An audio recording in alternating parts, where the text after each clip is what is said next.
ये team of experts ने देखा है और ये आपको ब्रीफ करेंगे। जो अभी पेशेंट 23-year-old जिसका गन शॉट हुआ था, जिसको कल लेके आए हैं, वो फ़िलहाल the best treatment possible is being given right now. और कंडीशन जो है it is a little critical, but I am sure with the treatment slowly things will come in place.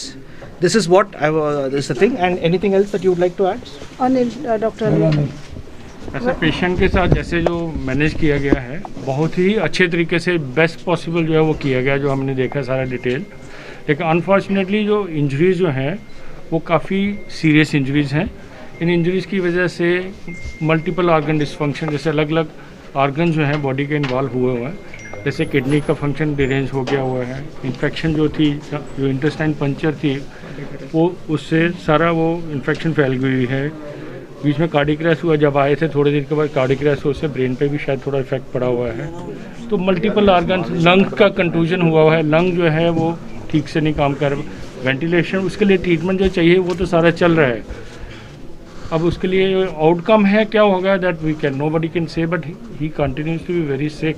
But treatment जो पॉसिबल है वो तो sir airlift करने के बाद जब तक जहाँ लाया गया 1 से 1.5 दिन हो गया, अब तो क्या कुछ में सुधार शिफ्ट करने का? देखो सुधार अभी मैं नहीं कह सकता सुधार उसमें हुआ वो, बिकॉज उसके बाद तो कॉम्प्लिकेशन क्या होता है, बड़ी बार जब इन्फेक्शन कोई होती है ना, उसका इफेक्ट 2-3 दिन के बाद ही ऐसे आता है। वो वैसे ही हुआ है, उस पर पंक्चर हुआ, इन्फेक्शन थी, सर्जरी की गई, लेकिन वो इन्फेक्शन का इफेक्ट थोड़े दिन 2-3 दिन के बाद पूरा जब आता है उसमें ये सारे प्रॉब्लम। अटेंडेंट्स के द्वारा आरोप लगाए गए, 2 आरोप है। पहला कि डॉक्टर्स जो टीम यहाँ पर ऑब्जर्वर जो कर रहे हैं यहाँ पे वो बिहेव सही तरीके से नहीं कर रहे, और यहाँ पे देखा गया कि पेशेंट जो अटेंडेंट्स हैं वो खुद जाकर नीचे स्लिप ले लेके काम कर रहे हैं। सर उनके साथ कोई यहाँ पे उनकी सहायता क्यों नहीं कर रहे? देखिए मैं उसमें कमेंट नहीं कर पाऊंगा, लेकिन मेरी जो हम सभी लोगों की जो पेशेंट के अटेंडेंट के साथ जो इंटरेक्शन हुई है, वो पेशेंट के अटेंडेंट्स हमें ये बता रहे हैं कि they are fully satisfied with, और वो बहुत ही जो हमें बताया उन्होंने कि हमारे साथ बहुत ही अच्छे तरीके से इनका इलाज हो रहा है। अपने लाइक इतना अच्छा इलाज हमें मतलब एक्सपेक्ट ही नहीं कर रहे।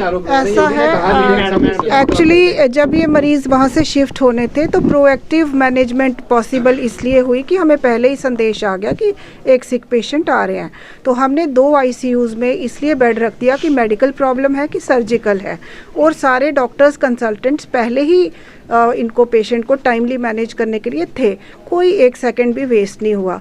अनफॉर्चुनेटली पेशेंट बहुत सिक थे, उनका BP और पल्स रिकॉर्डेबल नहीं था, शॉक में बोलते हैं मरीज़ था उस टाइम। डॉक्टर्स ने टाइमली रिससिटेट कर लिया, 2 पॉइंट्स ब्लड के भी दे दिए, और फिर इनको 6:30 बजे कार्डियक अरेस्ट हुआ, यानी बिल्कुल दिल इनका काम करना बंद हो गया।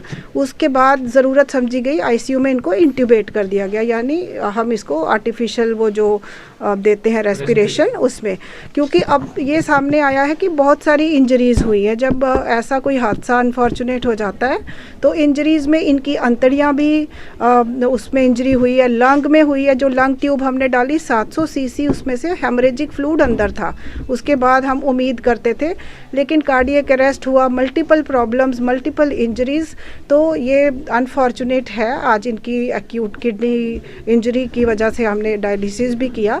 सारे डॉक्टर्स अपनी पूरी कोशिश कर रहे हैं, सारे पैरामेडिक्स भी कर रहे हैं। भावुकता में कुछ आप जैसा बता रहे हैं हमारी तो नहीं उसमें आया, लेकिन अटेंडेंट्स ने या कोई अनरिलेटेड लोगों ने ऐसा कुछ कहा है तो उसकी अभी हमें जानकारी भी नहीं है, और हम अपना फोकस पूरा मरीज़ पे बनाए हुए हैं। हाँ जी, हो चुके हैं, तो डिसीजन क्या है, यही पे ट्रीटमेंट है? हाँ, ये देखो संसार में कहीं भी ऐसा मरीज़ होता, इससे बेहतर ट्रीटमेंट कोई दूसरा नहीं था। जो इस कोई ऐसी चीज़ नहीं है कि जो रह गई और वहाँ पे कर सकते थे ऐसी, तो ये बात कोई भी अपने मन में रखे कि किसी चीज़ से ये वंचित रहा मरीज़, ये दुर्भाग्य तो है, बाकी मैनेजमेंट में कोई कमी नहीं है। जी मैंने उसने खुद यहाँ पे मॉनिटर करें तो आप चीज़ों को, उसके बावजूद भी लोग जो है पेशेंट अटेंडेंट जो है जहाँ पे जो पेशेंट एडमिटेड है उनके अटेंडेंट्स खुद जाके नीचे जो है एक्सरे करवा रहे हैं, स्लिपें काट रहे हैं सर, कोई एडमिनिस्ट्रेशन का उनके साथ जो है पे हेल्प नहीं करता। हालांकि डॉक्टर्स को कहा गया था कि वो मॉनिटर करेंगे, पूरी तरीके से मदद करेंगे। देखिए फेलियर नहीं है, it is I think lack of परेशान है, इतना बड़ा इंसिडेंट हुआ है लेकिन अटेंडेंट खुद जा रहा है, अटेंडेंट नीचे जाके एक्सरे में स्लिप ले रहे हैं, एक्सरे कटवा रहे हैं, हर चीज अकेला अकेला। हाँ, it is lack of communication.